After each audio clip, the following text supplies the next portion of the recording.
работи. Да. Защото викат носиш лоша стока, пък искаш много пари. И сега то са. Това нещо, дето е за буклука, ти му искаш пари. Разбираш ли? Не за това става.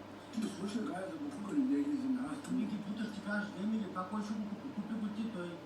На тебе ще ги дам. За чай сложат Да, той също. Аз ги взема, аз ги купя. Четири телефона, работиш ти, той ще ми каже...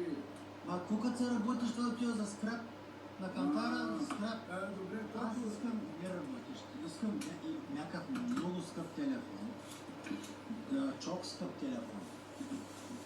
Хайде. Не то мокрене в кене паде в водата. Даже не си го измил. Работи сега и докарче. Ама не си го измил. Не съм го измил. Ама го измил. Докарче работи, ти не знаеш да ти работи. Ама толкова, ама Работи така. показва. Показва ма чупен.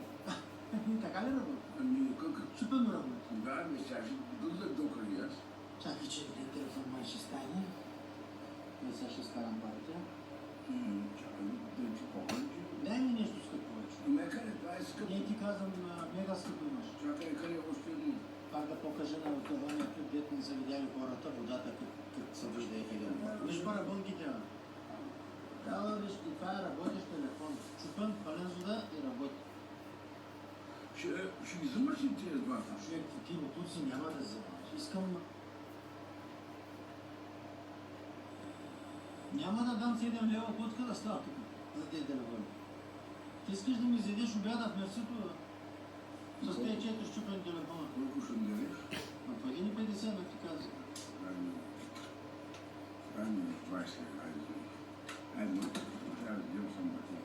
Няма да дам 20. Чай, че телефона ми свали. Спирам да снимам, защото